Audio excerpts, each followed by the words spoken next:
Oi, eu sou o Romeu e você está no Armário da Física. Seja bem-vindo! No vídeo de hoje nós vamos falar sobre trocas de calor em uma transformação gasosa. Vamos lá? Mas primeiro, roda a vinheta, editora!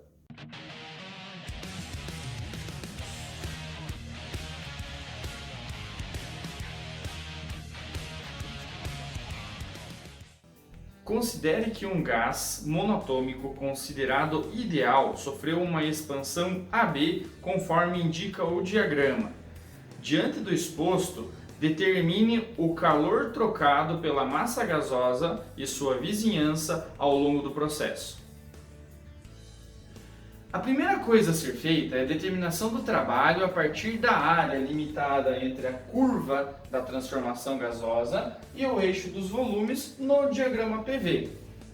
Agora você tem que prestar atenção com as unidades. Eu não posso simplesmente calcular essa área aqui desse trapézio e simplesmente usar esse valor numérico e dizer que isso é o trabalho. Não. Repare que a pressão ela é expressa em ATM, eu sei que um ATM é aproximadamente 10 a quinta pascal, e o volume está expresso em litros. Nesse caso, 1 litro é equivalente a 10 a menos 3 metros cúbicos. Então nós vamos usar essa relação de conversão de unidades na área aqui dessa figura limitada por esse gráfico. Lembra, a área desse diagrama PV abaixo aqui da curva, ela me informa o trabalho realizado ao longo dessa expansão. Então nós temos aqui um trapézio. Esse trapézio está rotacionado, de modo que nós temos aqui em cima a base maior, base menor. Lembra, as bases são os lados paralelos do trapézio, e a altura limitada pela variação do volume. Essa aqui é direta, nós temos a variação do volume de 2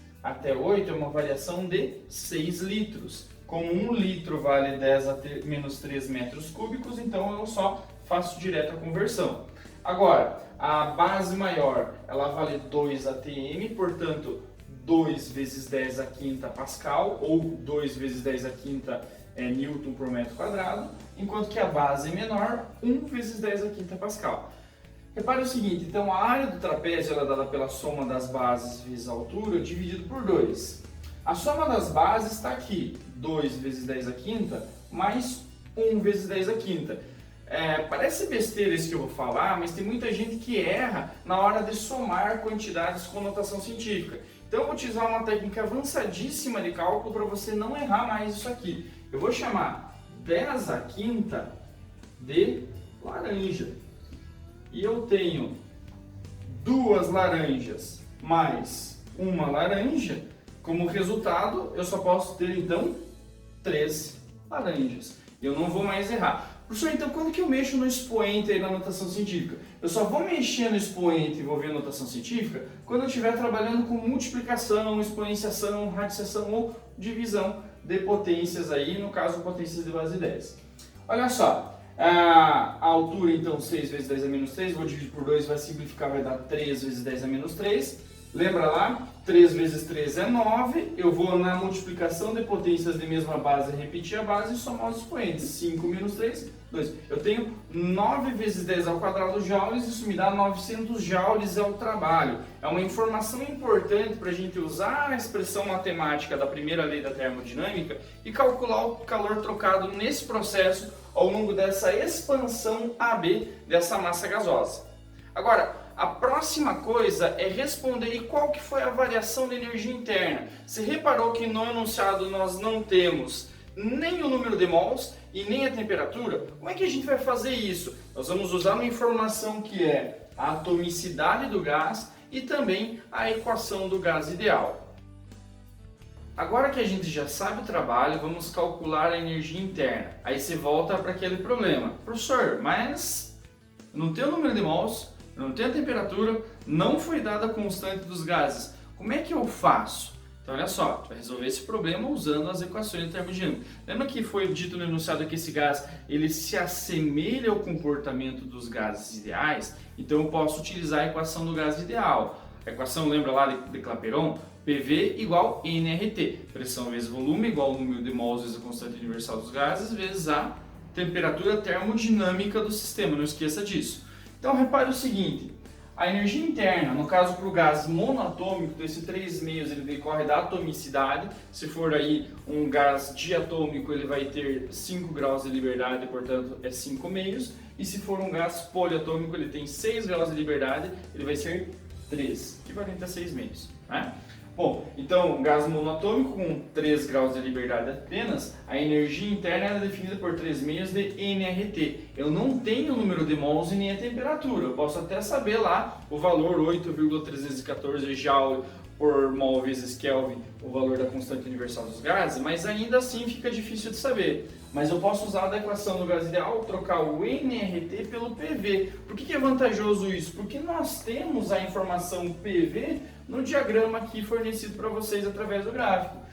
Então, ao substituirmos os valores de pressão e volume para os estados termodinâmicos A e B, nós obtivemos aqui uma energia interna do estado A de 600 joules, no estado B de 1.200 joules. E veja que interessante, se a gente pensasse só em termos de produto PV, ó, produto PV aqui 2 vezes 2 é 4 no estado A, ATM vezes litro, e no estado B ele foi para 1 vezes 8, 8 ATM vezes litro. O que isso significa?